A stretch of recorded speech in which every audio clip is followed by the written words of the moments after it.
Welcome to the Get Good at Presenting podcast with Lee Jackson.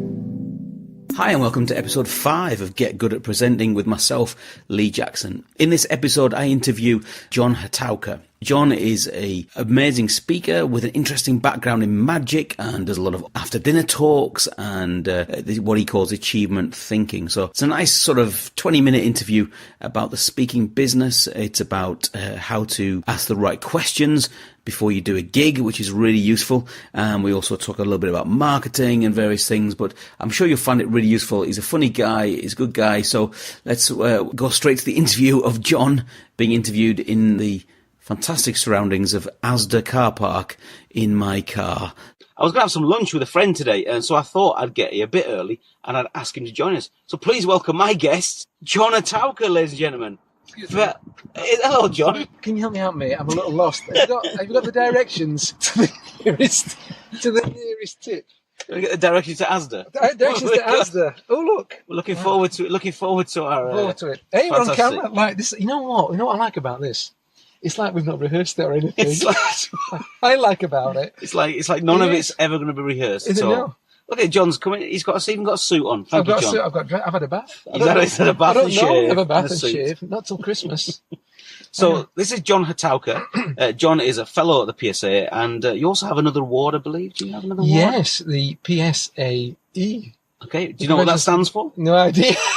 The Professional Speaking Award of Excellence. Yeah, so there's not many people that get that award. No, I paid a lot of money for that. That's right, yeah. I bribed people for that. I did. So John has been a speaker for many years. I'm going to get him to tell his story a little bit, but also just to give us some tips so that help you to speak more and speak better. So first of all, I think you're the only person in the world that I've ever met. Really? Yeah. You've only got one person that you've ever met. You've never met anybody at all. With your surname, Hotowka, is a fascinating surname, isn't it? What's the background of your surname? Well, some people think it's Irish, Hotowka, but it isn't. It isn't. Right. It's an anglicised version of a Polish name. And this is a true story. The original, I believe it was originally Hotowka. Oh, okay. And when my dad landed in this country in 1955 from Poland, they went, Hotowka, you're in.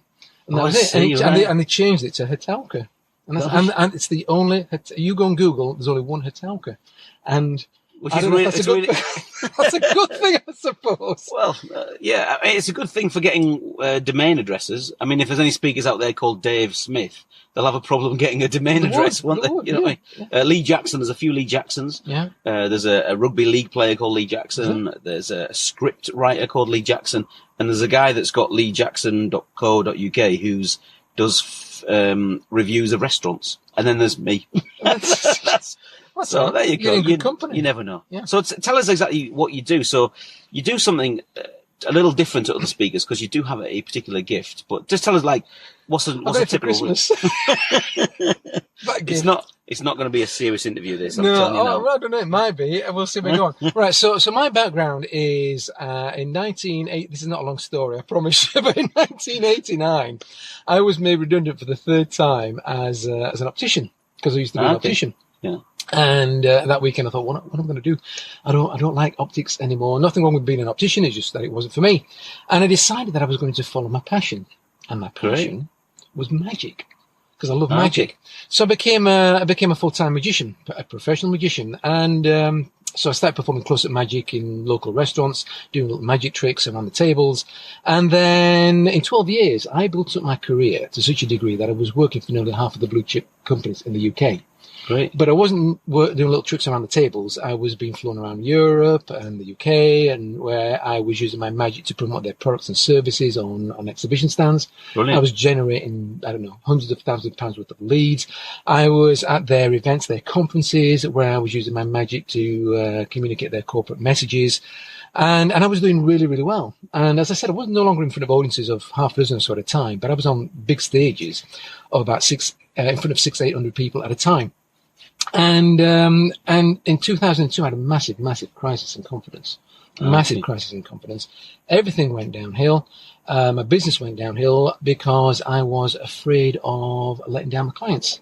Okay. So, anyway, so I thought, hang on a minute, how come I was so successful 1 minute, next minute, I wasn't exactly scared stiff of going on stage or doing what I did, but I thought I wasn't as confident what was going on. So I read a lorry load of self-development books, personal development books. I looked at a couple of religions. I wasn't interested in the religion. I was interested in how they thought, because it's all about how we think. Okay. I looked massively into spirituality, and I looked at a little bit of neuroscience and psychology. And I found that when it came to mindset, they were saying basically the same thing. The only thing that changed was the language that they used. Okay. But the basic essence of it, of success on how to live your life, because if you think about it, if you look at the Bible or whatever, that's basically like a book on how to live your life. It's got teachings in there on what to do and how to go about things. And so I thought, right. And then about 7 years ago, somebody turned around to me and said, "Hey, John, you're a success." I said, "Hang on a minute, I'm banging my head against the wall here. What do you mean I'm a success?" Yeah. I said, "Well, at least you've been in business for so long, you keep going, you get." I thought, well, I suppose in those terms, yeah, I'm a success. Right, come and talk to our team about mindset. Oh, okay then. Okay. Because I was thinking, what do I know about mindset? Yeah. But I did this presentation, it went really, really well, and I thought maybe there's something in this. So then re-engineered my career, if you like. Yeah. And I decided to start my speaking career from scratch. Okay, yeah. So I built it up from the ground up, and now I speak at conferences. I talk about achievement thinking, which is I apply to building resilience, managing change. I do a lot of sales conferences. Yeah. And I also speak after dinner. And I have two versions. When I say two versions, I can either do a straightforward entertainment after dinner, where it's just magic and comedy, or I do my achievement thinking after dinner, which is lighter than the conference speaking, because it's more fun. We were talking just the other day with some people about after dinners, and I was saying actually how difficult. There's a very successful speaker that I know who told me that they've done one after dinner talk and they would never do it ever again in their life. It was like the worst thing they ever did, because they realized that, everyone had 4 or 5 pints. It was like 11 p.m. before they got on or something. And they just, and he was trying to do some stuff that would help to change their lives, all quality stuff. But actually people were just kind of not interested. And he said it was really, really tough. So how do you get over what could be the worst audience ever, I guess? It could be the worst audience ever. Yeah. It's about managing expectations. Okay. There are all sorts of types of dinners, but there are 2 types of dinners. Let me explain what I mean by that. There are some dinners where, in previous years, all they've had is straightforward entertainment. Yeah. Yeah. Therefore, if all they've had is straightforward entertainment, and if they know that it's going to be a late night, then why have a serious speaker on? Yeah. What you need is either somebody who's really, really funny. Okay, I do. Do you know anyone who's funny? No idea. No idea. Funny peculiar, yes. I know lots. But funny, I have no idea. Or you just want music on there so people can stand up and get and have a dance. Yeah. The other type of dinner is, in fact, I did one recently. I've done quite a few recently, where they are used to business speakers. Okay. Now, if they're used to having business speakers, or relatively, or it might be a sporting speaker, where they're not necessarily telling jokes, but they're telling stories about their life. It's humorous. Yeah. And I've also seen, by the way, serious after dinner speakers. I've seen a couple where, apart from at the beginning, maybe 2 jokes in half an hour, not a single joke. And they held the audience. Okay. They were entertaining, but not entertaining funny They were just a presence. Yeah. And it was great story to tell. Yeah. So if the audience is used to that kind of after dinner entertainment, then it'll work. The serious message will work. But in my opinion, I still think humor goes a long, long way in helping to build up that rapport. So if you get anyone listening to this, if you get someone says, "Can you come and do an after dinner?" then the questions to ask them are... Right, so for me, I'd say in the past, who have you had in the past? Who have you had speaking after dinner in the past? That'll give you an idea I'll give you several ideas. First of all, the type of speaker that they've had, obviously. Is it a serious one? Is it a fun one? But it also gives you an idea of the kind of fee they might have paid as well. You see, being a bit sneaky. When I first started, you told me that, and it was one of the best tips that anyone in the PSA has ever given me, where you said, ask who did you have last time or last year? And I use that question very often. Yeah. And they might say, some names that I would know, or at least I would know what kind of fee band that they're in. And so I know kind of what I'm talking. Okay, yeah. And so that helps you to sort of pitch your idea. Because, most people that have been speaking for a while know that you have 3 fees generally. You have the fee that you'd love to get. Oh, yeah. The fee that's like, okay, then, and then the last one is like, all right, I'll do it. Yeah, do you know what I mean? Because it's the walk away fee, isn't it? And people talk about that in all different ways. But I think that's a good way. And knowing that they've had someone who's experienced like yourself or another fellow of the PSA, another experienced speaker, helps you to go in at the right fee level. And that's one of the best tips I ever got in the PSA. And going back to the question about asking, also ask, once you know who the speakers are, what worked. Were they good? Good? And if they were good, why were they good? If they weren't good, if they didn't go down too well, why did they not go down too well? Yeah. So that'll give you an idea of judging the audience. And also ask about the type of event. So, for instance, say, okay, so who's in the audience, for instance? Yeah. If it's all, I did one early in the year where it was all upper management. So these were all executives. Therefore, they could get away with a sophisticated talk with humour in it. I'll pick and choose my after dinners in December, because quite often in December they just want to have a good dance and to get drunk. Christmas party. Christmas party type of thing. They're letting their hairs down. But I so many times I get, oh, you'll be great because you've got a message as well. No, don't do that. I see. I see. That's really good. So yes, Athens is a very different thing. But because you've grown up with magic, it seemed a bit rude not for you to do some kind of trick while we're here. Is there anything you can do in the confines of my luxurious car? Well, you'll have to switch the camera off first. As it just so happens, I hope this works. I hope this works. Chop my arm off. I'm going to chop your arm off. Right, okay, so we've got a container full of straws. I'll take out 2 different coloured straws. Okay. We're just going to do a simple... This has not been rehearsed. That's it. So I'll have a green one. Yeah, go for a green one. I'll go for a pink one. Go for a pink one. That's all right. Green and pink. There we go. Lovely. Right, I hope this works. Right, okay, so let's try this. Let's try this. Okay, fine. So, you see, right, so that's it. So what I'm going to do is I'm going to wrap the pink straw, right? So there's the pink straw. Yeah. I'm going to wrap it around the green straw. So you can see that is definitely wrapped around the green straw, right? Yeah, got it. I'm going to wrap the green straw around the pink straw. And then we go 1, 2, 3. Look, they penetrate without even breaking or anything. And you know what? I'm impressed that worked myself. Flipping it. I'm just checking. Look, there's no trap doors in the straws. No sandbags or anything.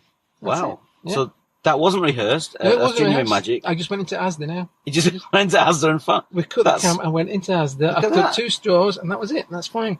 You can have those. Oh, thank you. That's 10 pence, 5 pence each. Great. I'll use them a bit later on.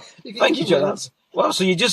So how do you? So for magic for you, obviously it was your passion. I guess you were doing it while you were being an optician. You were kind of doing tricks and stuff. Yeah. So that was as a hobby.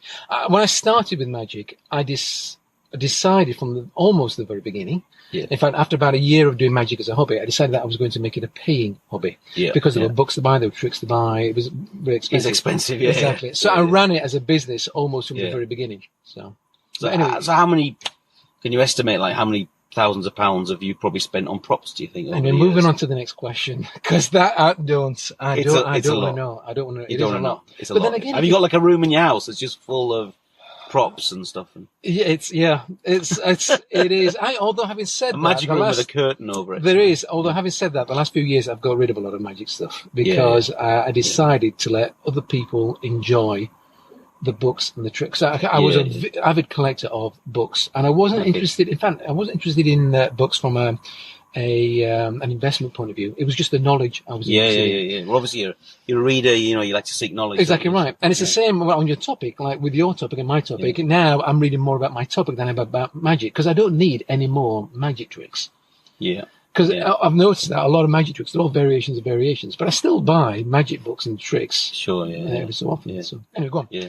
And we also have because I got to know you a little bit in the PSA and you helped me out back in the days, 8 years ago. And you haven't given that £5 back yet? No, I've never given it back. Might have bought you a couple of coffees along the way. But actually then we found out weirdly that we actually do have a mutual friend, John Archer. Yeah. Now, John Archer I think, he's one of the best comedy magicians. I hate him. You can't stand him. I can't stand him because the guy's talented. He's a brilliant. Yeah. He's not only talented, he's a really, really nice guy. Annoying that. And he's annoyingly nice. Yeah. I mean, you can't be that perfect. I hate him. That is with so a annoying. Passion. Well, you'd be glad to know that this horrible, horrible person, who was a mutual friend of ours, he was the first person to beat Penn and Teller on the TV series. Yeah, he was. And that is quite an accolade, really. He was the first person to do that. And he's played in Vegas, and he's probably best comedy magician in the UK, does lots of tours. Well, present company accepted. No, he definitely is. He definitely is. But actually, we've arranged for him to come to Inspire in October. So he'll be there on the Friday night at the comedy night, and he'll be coming to entertain us for a period of time where he'll pick people out of the audience. He does mentalism, doesn't he? Yeah, mind reading stuff. It's just amazing what he does. So he'll be there, and John will be throwing things at him from the back, exactly. from the back just row. to put him off, just because I can't stand him being better than me. That's all it is. It's not jealousy or anything like that. No. So John actually will be there. There'll be more details about that. You'll see in the links on the videos.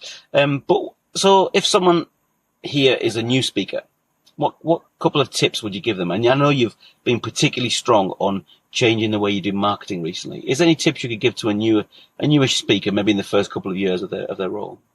Right. I think the first tip I'm going to give is the tip that I think most anybody will give, and that is to speak almost anywhere. Do your best to get a fee, no matter how small it is. Because I think if you're speaking for free, if you're not careful, you can get a reputation for speaking for free. Yeah. So at least speak for something. In the first couple of years also, I would study where would you be of most value and work out who your market is. Is it sales forces? Okay. Is it in the medical? Is it in schools? Is it? So be quite specific about your marketplace. Right. Yeah. And then when you hear people saying things, because this is one thing that I love and hate about the PSA, and that is there is so much information going around, and a lot of information is good information. In fact, I would say 99.99% is good, solid information. It's just that sometimes the information is not applicable. And what I mean by that is this: if in your market, if you decide to choose a specific market, and if your market are not on LinkedIn, so for instance, let's say you go for schools and you're heading for you're marketing to headmasters, you might get some LinkedIn, you might not get, you'll probably get most or not. Then why have you got a LinkedIn profile? Because you'll hear people say you must have a LinkedIn profile. Once you know who your market is, then you know where you need to be. And if they're on LinkedIn, like with me, my stuff is a lot of corporate stuff. It's sales forces, it's middle management stuff. People who tend to hire me tend to be internal communications directors, sales directors, marketing. They're on LinkedIn, so I need to be on LinkedIn. And if you need, and it's the same thing with, do you need a newsletter? Well, some people do need a newsletter because how do you keep them? And others don't because their market might not read newsletters. So I have an occasional newsletter, but I don't put a massive. I don't do mine every week or every month. I just do it maybe every 2 or 3 months because I think it's a way of keeping in touch. Because I think I struggle from the same thing. You go away from a meeting with lots of other speakers, whether it's the PSA or whether you just meet speakers, and everyone has to have at least 5 books, full LinkedIn profile, mega website, loads of, and before you know it, you've picked up 10 things, and some of those things might not actually be relevant. I understand that. And here's the biggest tip. You ready? What you mean. One step at a time. Okay. No, because this is something I've noticed even now. I find that I'm impatient because I'm doing my marketing, I'm doing this. Why are things not happening quicker? Right? And something just one step. Only a computer, even a computer that might do millions and billions of functions in one millisecond, still has to do all those functions one step at a time. So one step at a time, but consistent. Be consistent. And another thing, market even when you're busy. Because that's what a lot of speakers, what we do is we tend to go through feast and famine. Where, like, for instance, I've gone through periods where, people are all but throwing money at me. The next minute, it's like tumbleweeds. All right, so what's happening now? What have I done wrong? And the next thing I know, people are almost throwing money at me again. And it can be up and down. Even when we're busy, and this is one thing I've started doing the last 3 years, even when I'm busy, I will still find time to market. I'll put time aside to do my marketing. Because that doesn't guarantee that you'll get work in the quieter periods, because sometimes it's quiet. It might be quiet in your market because it's generally quiet. Like, for instance, schools, maybe school holidays. There's not a lot going on unless you're doing summer school, maybe. Sure. But I'm saying in every market almost it's fairly quiet. So, but keep marketing. So when you say keep marketing, be quite specific. So when you say, okay, I need to do some marketing today, what does that actually look like for John Hotowka? So for John Hotowka, my week looks like this. So once a month I do my newsletter. We use it, yeah. You know when your brain has an idea and your mouth doesn't want to use it? Have you ever been there? That's okay. I do my monthly newsletter. Yes. But that's just for keeping in touch. Yeah. Middle of the week, Tuesday, Wednesday, Thursday mornings, for me, I will get on the phone. So I've got a list of companies, or in fact, I've just gone through a list of associations where I've narrowed down. If you go to NT Forum, National Trade Forum, ntforum.org, I believe it is.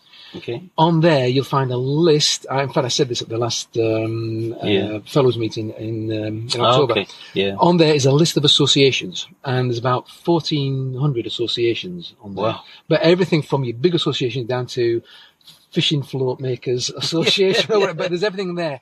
Fly fishing feather makers. Whatever it is, exactly. Yeah. So last June, I spent a whole day going through all those associations, and I got it down to about maybe 150 associations. Yeah. And I decided that every week I was going to contact 20, or make 20 phone calls every week. Wow. And I'm looking for one of three answers. And when I make the phone calls, I look up the website. Do they have a conference? Yeah. Quite often there's the program on there. Oh, look, it looks like I might be a fit here. Okay. Yeah, right. Yeah. And so obviously, if you're not a fit, there's no point ringing them. Exactly right. So you need to do the research first. Exactly. Yeah. So I know all of that, but when I phone them, I want to make sure that I push the right buttons as well. Yeah. Because I've got this is another thing. Oh God, I've got so much to tell.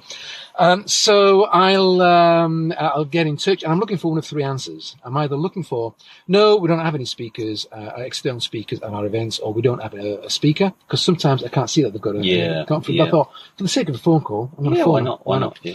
Or I'm looking for, well, actually, yes, we do have external speakers. Yeah. We start looking for, our conference is in, because I'll say you've got a conference coming up in September. You're probably too busy. You've probably got all your speakers now. But it sounds, because I've come out with that kind of information, sounds like I'm showing interest.